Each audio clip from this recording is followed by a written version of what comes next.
Welcome to the future, where the glass is half full and you'll need new glasses, where you'll be jumping from conclusions. The past is annulled, and a new future is born. Never before in history has so much meant so little to so many. AD on the radio.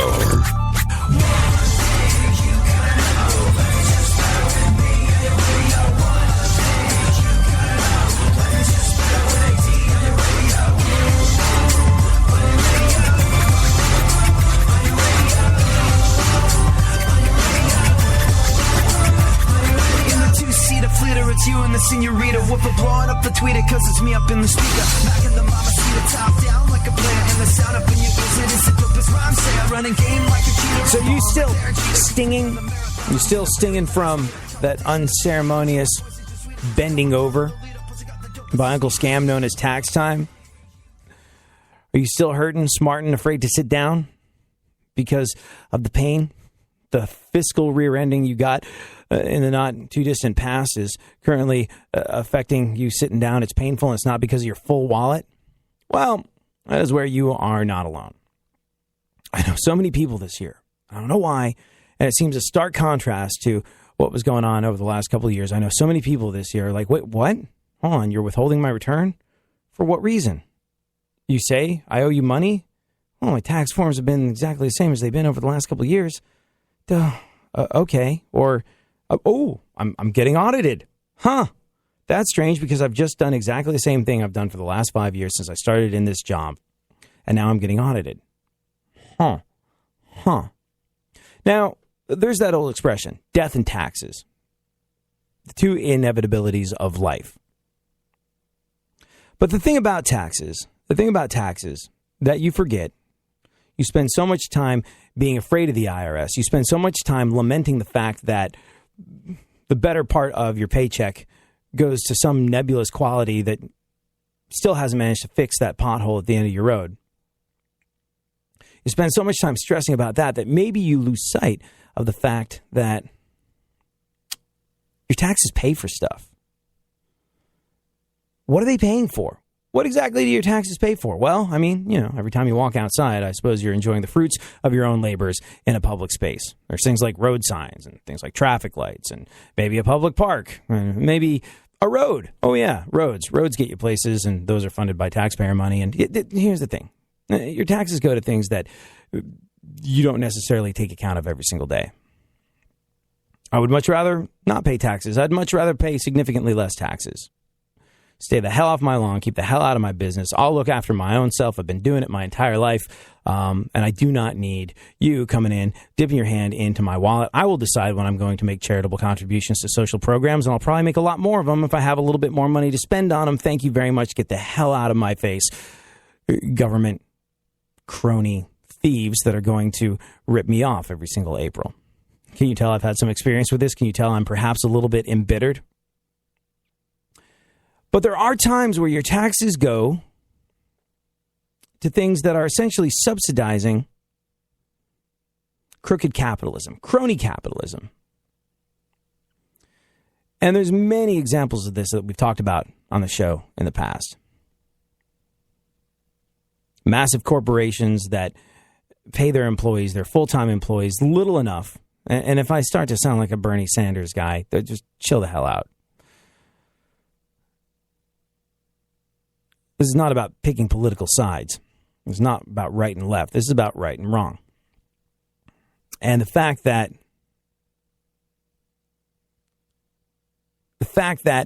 there are companies that pay their employees, their full-time employees, little enough to where they can still get government assistance.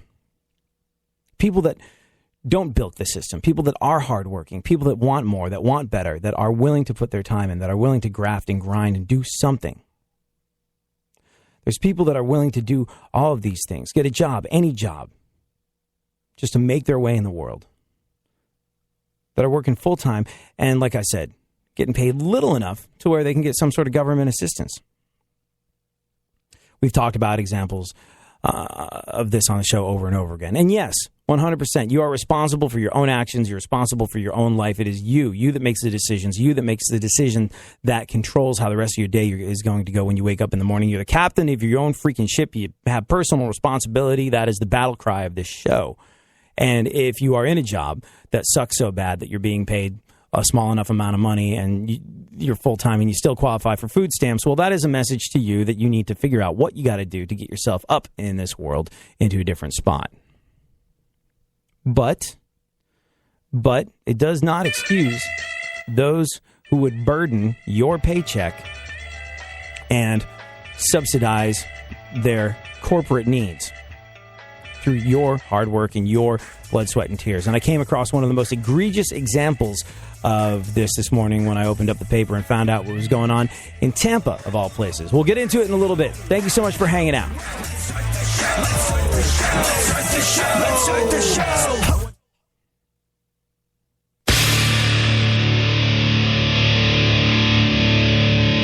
Where the left and right come together for fundamental truths. AD on the radio, on Twitter at ADSXE. I do what I want, when I want, how I want.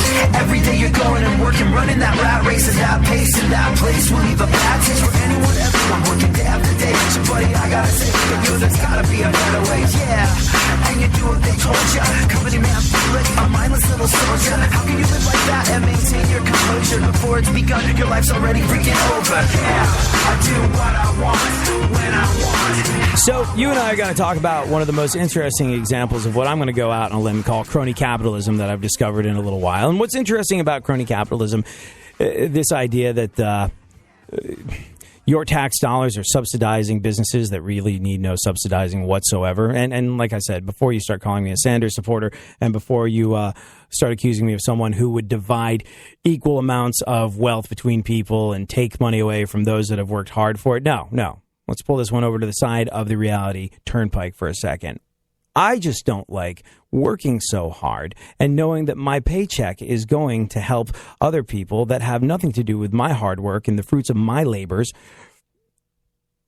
helping those folks succeed, helping those folks move further and further in this world in a manner that is unfair, that picks my freaking pocket. And if you find it to be okay, that's your thing. But I don't think you do. And we're going to get into this and exactly how it's happening and what it means a little later on in the show. Right now, though, let's take a breather. Let's get off the ledge and let's have a little fun and figure out what is going on in the world with super producer to the stars, Barry Funkhauser.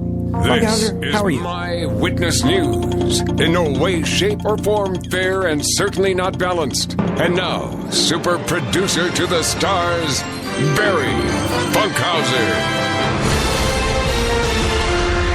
Oh, yeah. Oh, yeah. I'm bageled up today. You really? Yeah, you know when you come to work and there's a mountain of bagels waiting? That was my day today. I'm sorry. It's been a slow start to the day today. And I'm just catching up on Twitter. Briscoe says, you butt boys doing a show today? Yeah. To which Funkhauser replies, yes, just waiting on Tardy McLateman. That would be me. Sorry, that's really funny. Oh, my God. Oh. Sorry, this actually never happened to me. I always see this sort of thing on YouTube, and you don't think... Anderson Cooper makes it funnier. Tardy McLate. And now, hey. Tardy McLateman. Tardy McLateman show. Starting a little later than... I would love it, if this was what I did day in, day out. This is all I did. If this show that makes two of us, me and Funkhauser and all the above. That would be fantastic. That would be great. But as it turns out, I live in a day and age where it is necessary to do 8 freaking jobs and get paid the salary of 3/4 of a person. You cover the work of 8 and get paid 3/4 of someone doing this 10 years ago would have gotten paid for doing one of those jobs. And that's just the way it is. And I chose my career, and radio's fun, and I'm not complaining. But holy freaking God, like, I'm coming off 2 weeks of filling in for a morning show in Houston at the Buzz, one of the stations I'm on, and like that's the easiest gig ever. Any morning guy that ever complains like, oh, you have to get up really early. Shut up, shutty. For the last like 2 weeks, I've been doing the morning shows work, and then I'm like, okay, I just have these other 4 stations I got to cater to, and like when you're getting up at 1:30 in the morning and falling asleep at 9 o'clock at night, that's a long day. And when it was all said and done, when I got to bed last night. Oh, that's fascinating. Shut up. When I got to bed last night, I'd been awake for 26 straight hours. I was seeing vapor trails at that point. I woke up this morning and everyone was like, good, now you're done filling in for the morning show. Here's 20 things we've wanted you to do for the last week but haven't told you. I was like, So on the one hand, I've slept, but on the other hand, yes, I'll own it. I may have bitten off more than I can chew. I am Tardy McTarterson. That's what I am. Tardy McLate. Tardy McLateman. Tardy McLateman today. So, McLateman. Yeah. He's on his way. McLateman. Still tired enough to laugh out of context. All right, what's going on in the news? Justin Bieber says he's done taking pictures with fans. Oh, well, that's good, because it's been at least a whopping 15 seconds since we got a reminder that Justin Bieber is an entitled, insufferable little D-bag. There you go. He's done taking pictures with fans. Unfortunately, not done singing. That's still a thing. Ugh. You know what? Justin Bieber should count as lucky freaking stars. I realized a little while ago that the selfie, the taking pictures with someone, is essentially it's the autograph of the new millennium. Like, nobody asks for an autograph anymore. Can I get a picture with you? Like, proves that you spent time together, which is interesting because I don't think you can sell digital photos of yourself with celebrities later on in life when you realize that your pension's not cutting it. You can't sell off your collection of selfies with celebs the way you could a collection of autographs. But nevertheless, it's become the autograph of the day. And you stand there. You don't even have to take out a pen. You don't have to move a muscle. Just stand there. It's easier than it used to be for people in Justin Bieber's situation. Like, you think John Lennon would have chosen, like, oh yeah, quick, snap a picture. Great. That'll be a lot better than me having to use my guitar playing hand, cramp up in every single finger I've got as I sign all these 8 bazillion autographs. Like I said, entitled, insufferable little D-bag. Go on. Gene Simmons. Oh! Gene Simmons for a kiss? Yeah. Can I put my name on something? How can we make money off this? Says he regrets calling Prince's death pathetic. Oh. Well, I mean, look, what he did was he weighed in all heavy-handed. I get it. I understand. If someone dies of a drug addiction that is an incredible artist, that's a terrible waste. And, I believe people's lives should be celebrated, but it also should be brought to the forefront what a terrible tragedy it was that they died of something that was easily preventable. But in this situation, Gene Simmons didn't know that. He didn't have all the facts, and he went in and he shot off his mouth, and now he regrets it, and that's a good thing. And then everybody went back to wondering if rubbing hair with Donald Trump's would create a bond stronger than Velcro, because have you seen that thing on his head? Don't get the blues, get all the news. We mean all of you guys out there in Radioland. All aboard! He's back. AD on the radio. Give it up, yeah. Give it up, yeah. Bring this on, come on, come on. That's the way you do what we do. That's the way you do what we do. That's the way you do what we do. You do what we do. You do what we do. That's the way you do what we do. That's the way you do what we do.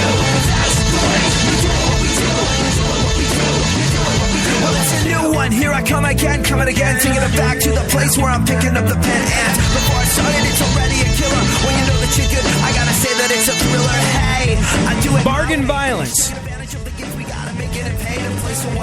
Egregious bodily harm at deep, deep discounts and sweet, sweet savings and big, big something or others. I don't know. What are we talking about? We're talking about violence, one specific chain of stores, and how this is all managing to pick your pocket and take money out of every single dollar that you make. And we'll get into it a little later on in the show. Right now, though, let's continue the news with Funkhauser. I didn't get a chance to ask, how are you? Well, I'm all right. Bagels. I had some bagels this morning. I'm good. I only need one meal a day nowadays. Why is that? Because we are in broadcasting. That's about how much I can afford. Oh. So today's a free meal day. Yay! Well, deprive yourself of food, and that means you don't have to pay for a gym membership. You ever had one of those? I used to. Yeah. Believe it or not. Did you have to struggle to cancel it? No, not really. I just went there and said, "Look at me. I quit. Bye." You see these guns? Yeah. I'm going to go return those to the police station now. They say you do not belong here. They just have that look in their eye, you know, when you go up to the desk at the counter, they're like, "Oh, how can we help you?" Well, what do you think, man? Look at me. I'm 5 pounds. And I've been going here for the last year and a half. Things have not moved in a direction that I would have liked them to move. Therefore, I am done. And I think you should be okay with that. It's really hard to quit a gym, as evidenced by Ryan Hamilton. I tried to cancel my gym membership. Have you ever heard a lazier statement in your life than "I tried to cancel my gym membership"? You cannot get out of this. I've walked off street gangs easier than canceling gym memberships. I called this guy and he said, "If you really want to cancel, there are 2 ways." No, there's just one way. I tell you, and then you do it. That's it. That's the only way. We're actually halfway done right now. If you would just meet me in the middle, we could close the case on this one, you know? He said, the first way is you can come in and cancel in person. Nope. It's not that one. You want to have a meeting? What is that conversation going to be? As you can see, I spent $2,600 on 4 workouts. Now, from where I'm standing, the grounds for cancellation are pretty solid, you know? I never had a gym membership. I went in once to a gym. I thought, maybe I should join a gym. Like, just, that's cool. There's one on the corner. That's fine. And I tried to walk out of there, and I got sat down in an office by 2 gorillas. Like, I was just like, what the? I haven't even, no. And I left 15 minutes later being like, I'm not giving you my credit card. I don't have a credit card at this. Like, it was a long time ago. I was very young. And I used to go to the gym at school, and I used to have, like, a weight set at home. But, like, you know, being out on the road, you don't really have an opportunity to do all that stuff. And someone had some free weights on the tour bus that we would throw around sometimes. And then when we got back into the studio to make an album, I was like, I should do something to stay in shape. That would be cool. Probably be good for my head and good for everything else. And went into a gym. I was like, hey, I was wondering, wham! I was in an office. And when I was like, this feels like a high-pressure situation I want no part of, I was on my way out the door, and it was miserable.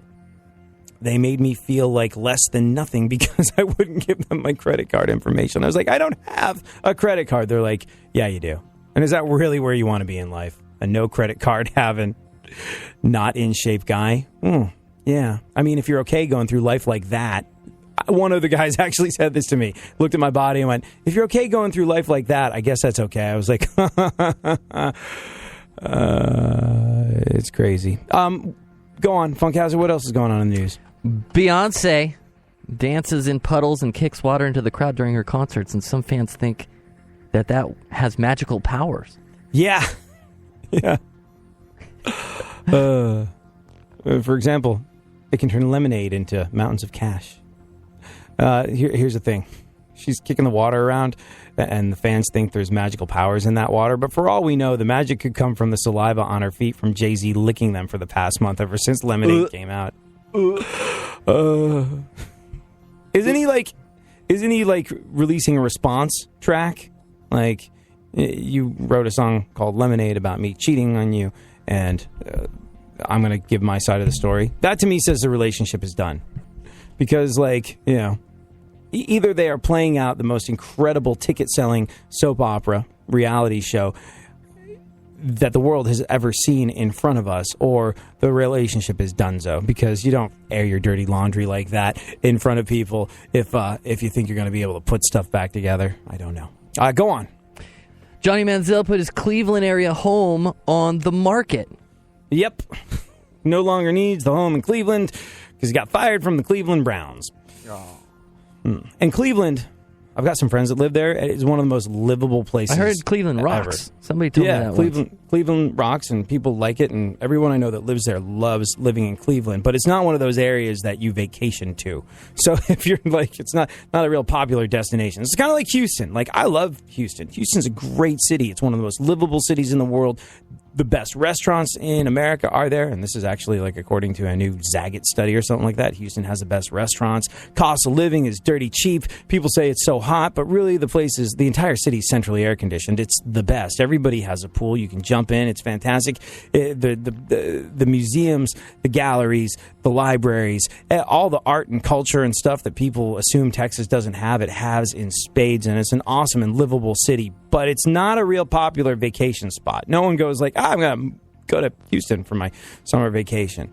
So Cleveland being similar to that, Johnny Manziel's put his home on the market. 3 bedrooms, 3 baths, 27 wet bars. I think it goes for like $489,000, which, well, if you're trying to put it in Johnny Manziel's terms, that's one happy hour tab. Go on. Study of the world's plants reveal that 1 out of every 5 is threatened with extinction. Which is sad. Not as sad as the fact that not one of those plants is kale. Ugh, vile weed. Come on Hipster with kale. vegetable. I'm in it. Come on. You just have to learn how to cook it right. So, I mean, you're with Canadian vegan Jane, who eats kale. And kale is apparently a bit of a superfood. It's good for you. But I understand why people blend it up and put it into a smoothie. You know, like it makes you taste it less. Have you? Because I've tried kale 5 or 6 times since the kale craze. Oh, really? Yeah, I got dinosaur kale in the garden. Really? And, yeah, caterpillars are all about it. That's not making it more appetizing. Caterpillars are all over it. Something's eating my kale. Have you developed? Let me ask you this: did you like kale a couple of years ago? I didn't really know kale existed a couple of years ago. The first time you tried kale, did you go, I can't wait to have some more of that? No. You're right. Now, have you developed a taste for kale where you're like, you know what I could go for? Some kale salad. No. No? No. But you still eat it? Yeah, sure. It's a superfood or something. Just close your eyes. I can't. Everything about it, like the once texture. You grow it, then it's a different story. Like, I grew this. I feel like a grower person, and then it tastes better. I could definitely see that. Fresh vegetables from your own garden. That's got to be better than something that you buy off a supermarket shelf. You know, the fewer number of steps between something coming out of the ground or falling off of a tree and getting into your mouth is probably going to equal it tasting better. And if you've grown it, you get a smug sense of self-satisfaction out of eating it as well. And you really can't put a price tag on that. But you know what? Maybe inspired by you, perhaps I will... Nope, probably shouldn't do that. Okay. All right, never mind. I will continue to hate kale then. Go on.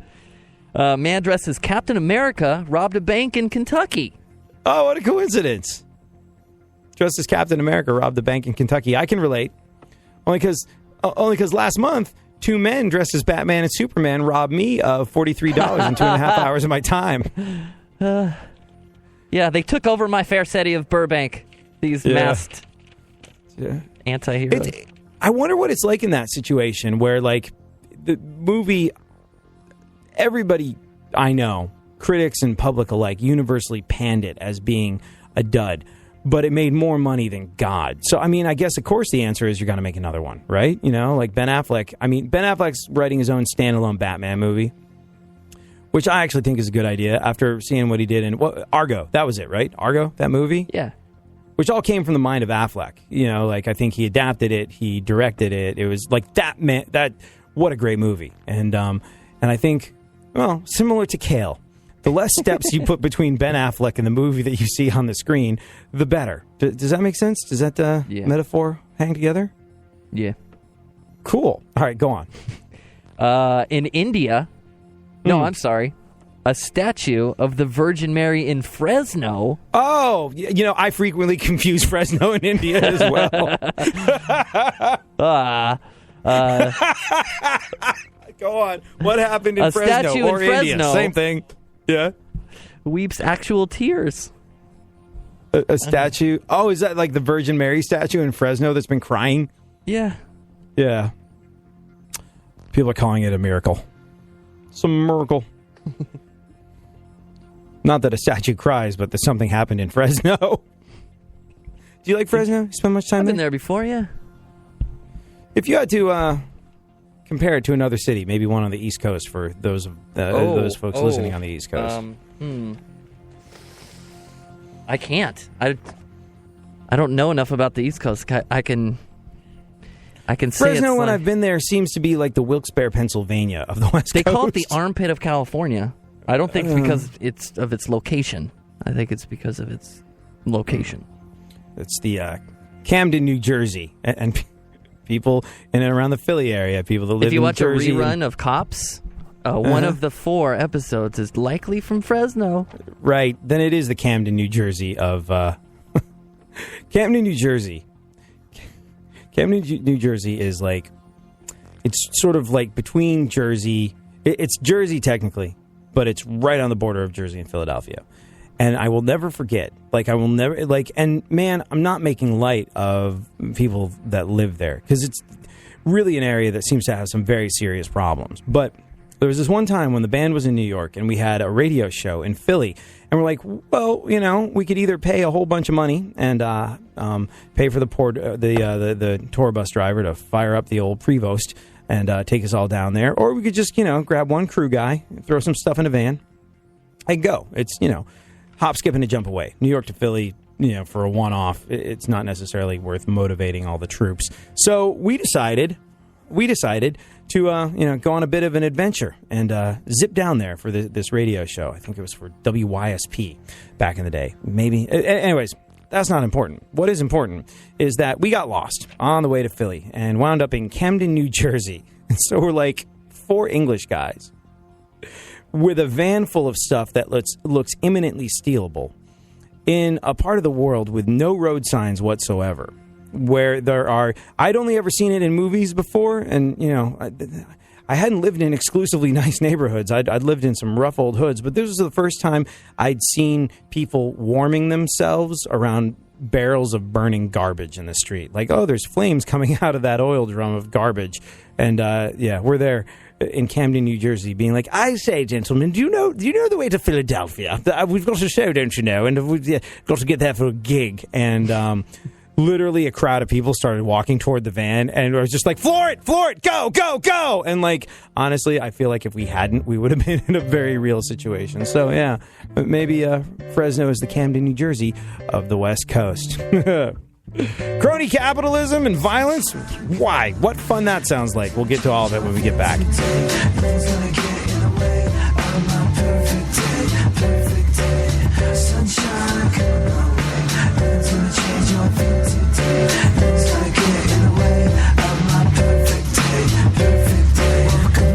With puppies in my face.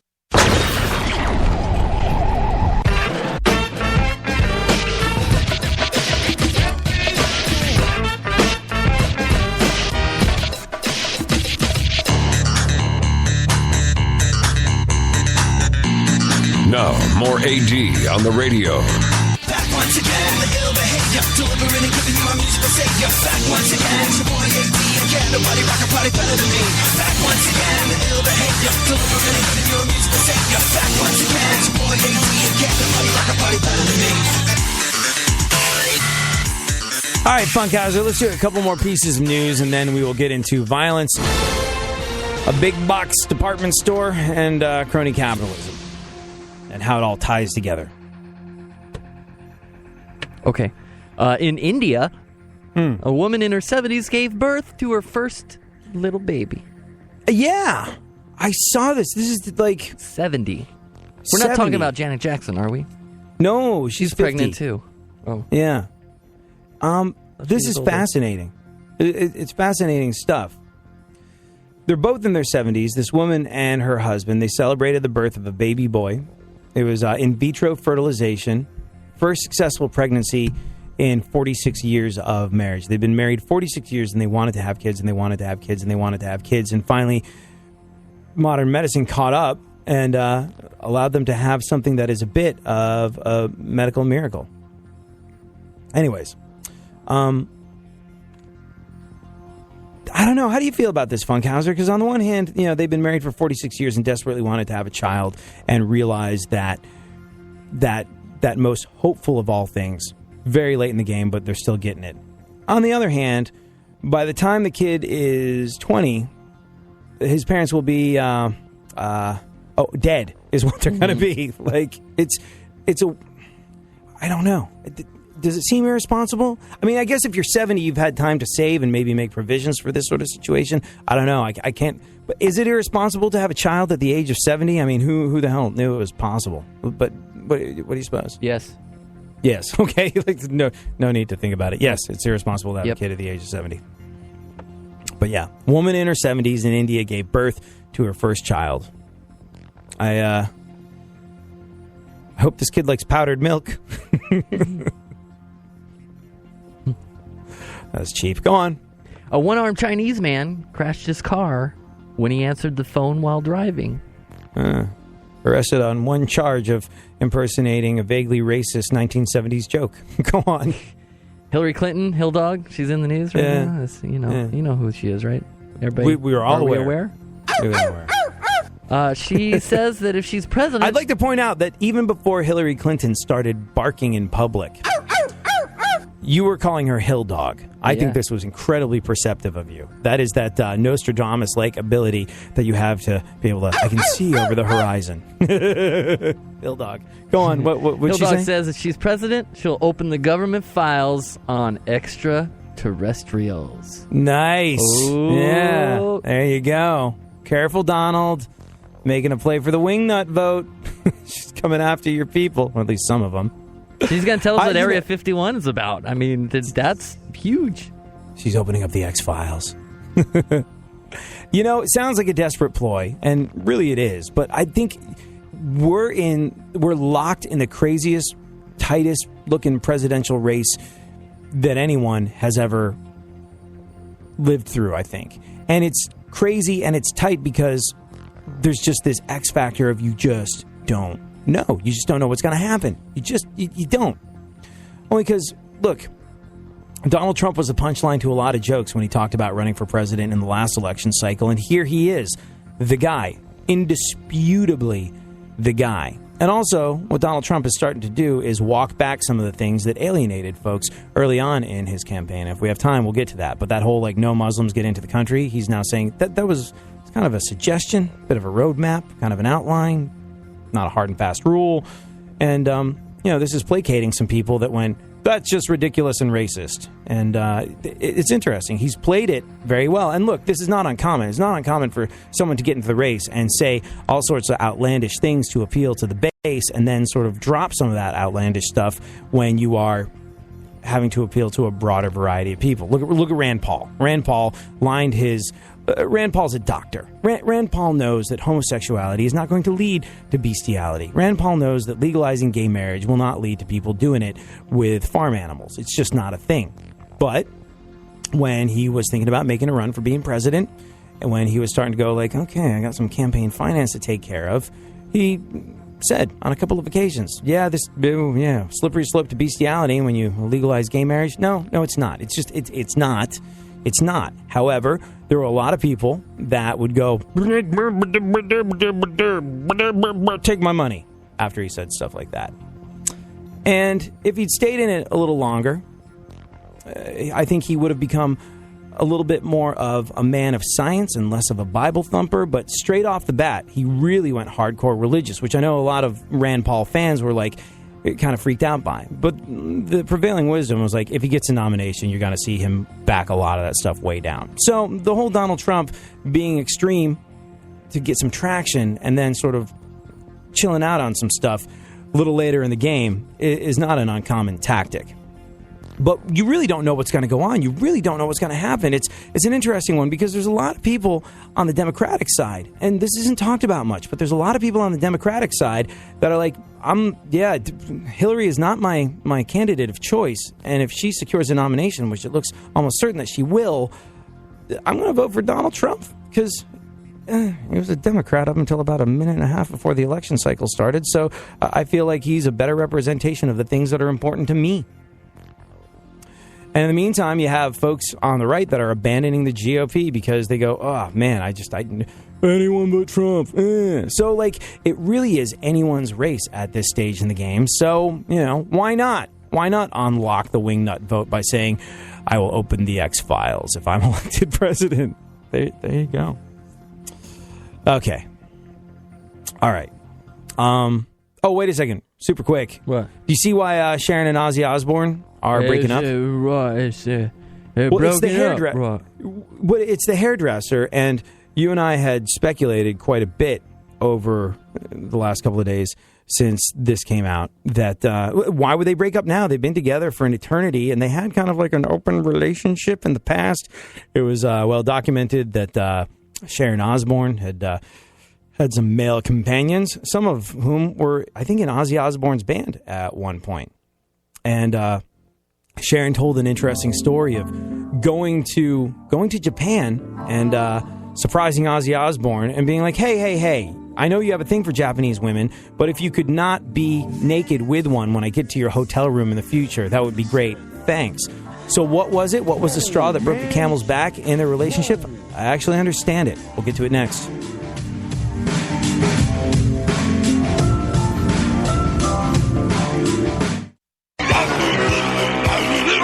There's something happening here, and you should know what it is. The Dumbing Up of America. Now, more AD on the radio.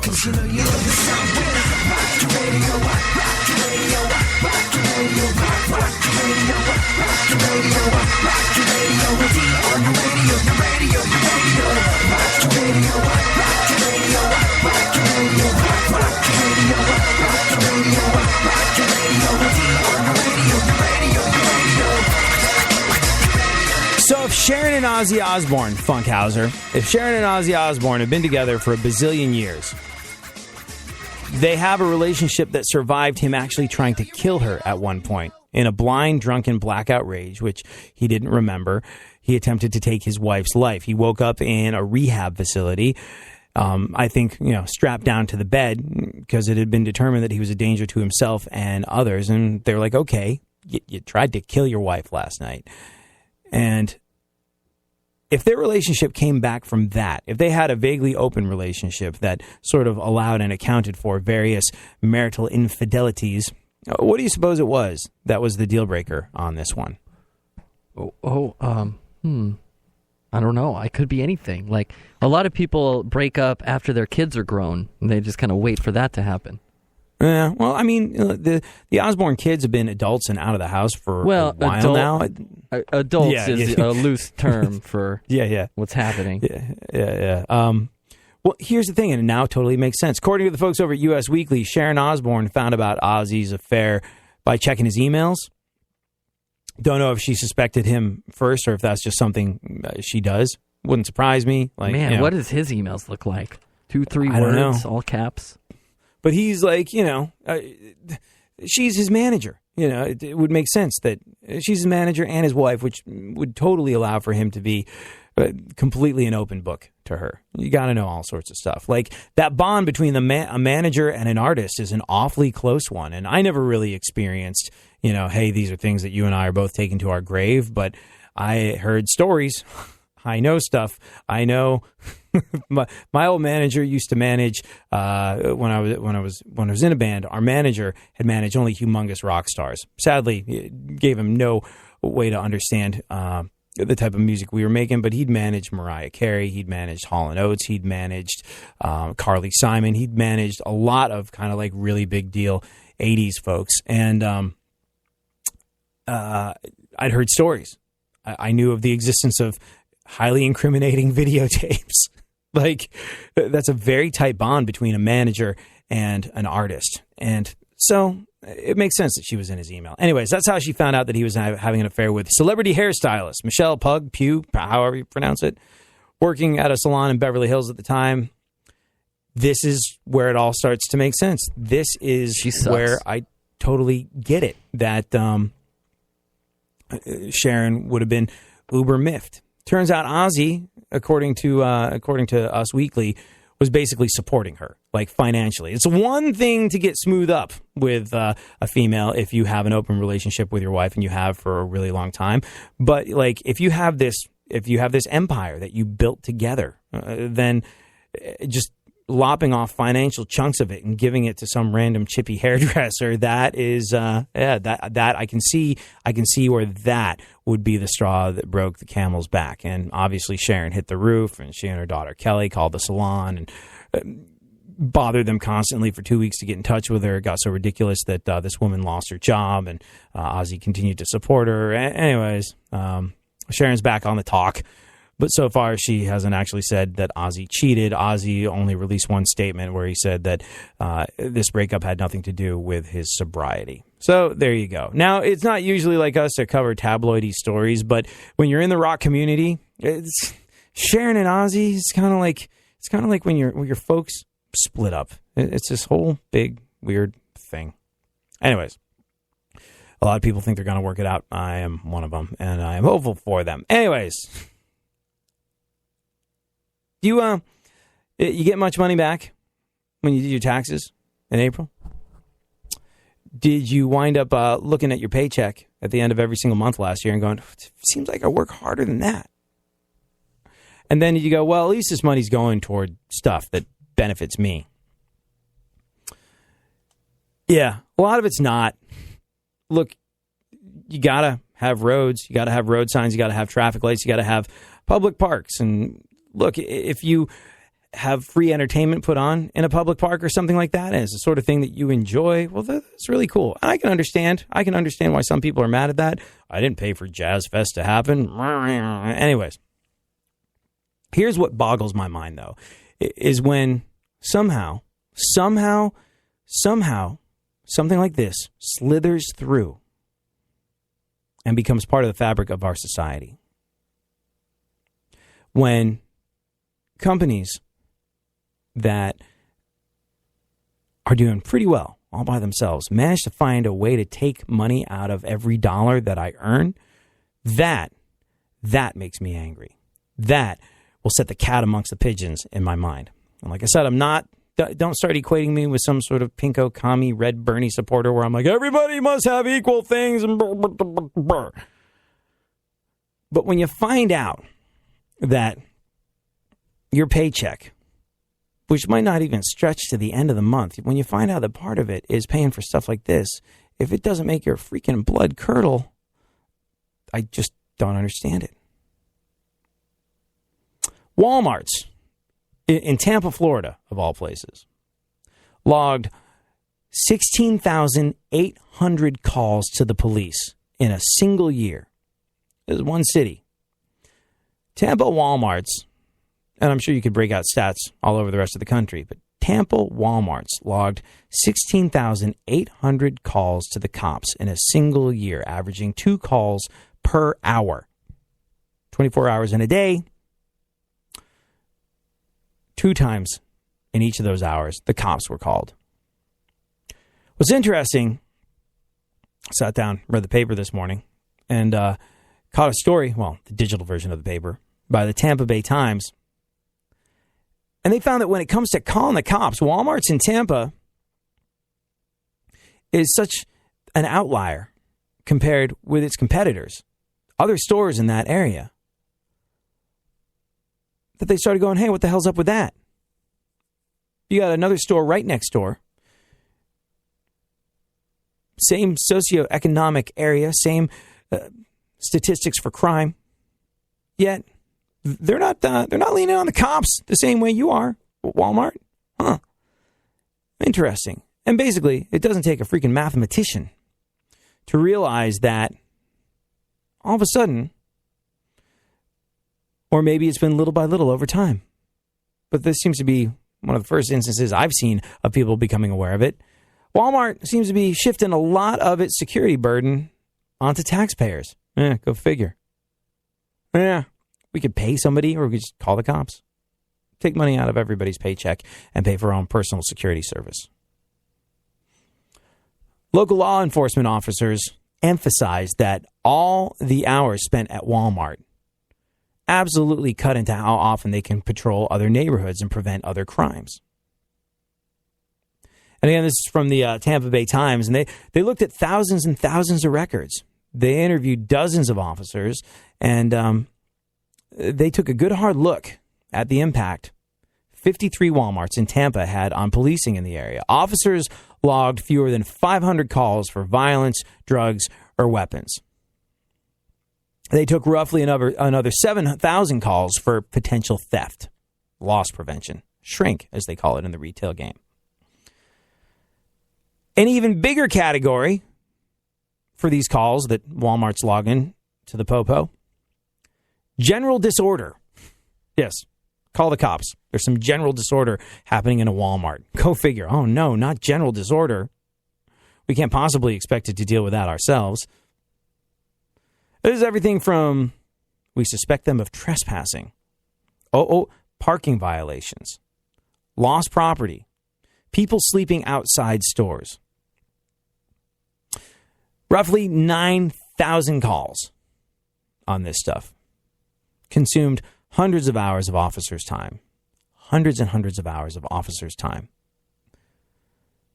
And you'd think, okay, all right, if cops are being called there all the time, they must be arresting folks. No. Just a few hundred arrests.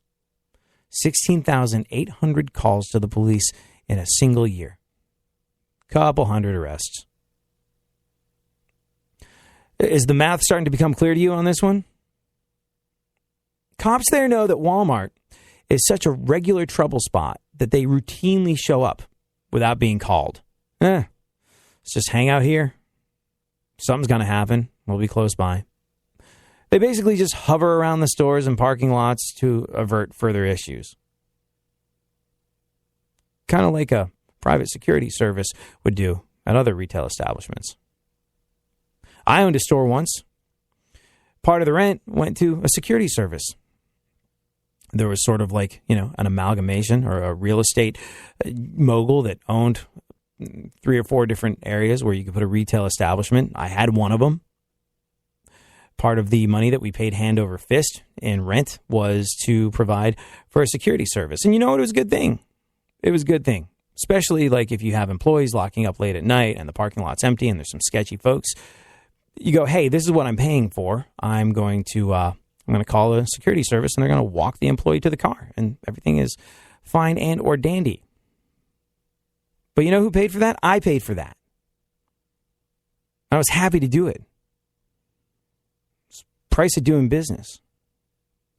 But these cops hovering around the stores and parking lots to avert further crimes are basically providing even more taxpayer-funded crime prevention. It's a company like this one, dipping into your pocket, taking money out of every dollar that you make to finance their personal security service. The Times found 6,200 of these unsolicited visits on top of the 16,800 other calls. Sheriff's deputies in the Tampa area counties say that they get called in to individual Walmart stores more than to any other location by far. Popo in towns like Largo, Tarpon Springs, Dade City, Plant City, Brooksville, Port Richey. Same's true for them. And that is how, not only in cities like Tampa, because if you break out stats like this on Walmarts in other parts of the country, I'm sure you're going to find something similar. Maybe this is the most egregious of all offenders in the city of Tampa. But it's not an uncommon thing. And it is a way in which a business that is, let's be real here, doing pretty okay for itself. A business that I'm sure you give some of your money to some of the time. Look, I don't like to shop at stores like that. Just in general, if I can support local, if I can support a mom and pop business, I will go there. But sometimes it's 2 o'clock in the morning and you need yogurt and a car battery and a pair of scissors, and there's really no other place you're going to go. But in addition to giving them your money, they're also taking money out of every single paycheck that you make. And it's something to remember. It's something to bear in mind. And it's something to remain angry about at all times. Retail analysts have gone on the record saying that law enforcement becomes, in effect, a taxpayer-paid private security force for Walmart. Think about that as you look at your tax return as you look at your paycheck at the end of every month. And remember, it's a great reason to be angry and a great reason to bear in mind that these people, in theory, work for you. I guess now Walmart sort of works for you. Maybe bring that up next time that you're in there buying yogurt and car batteries and scissors at 2 o'clock in the morning. Thanks for hanging out.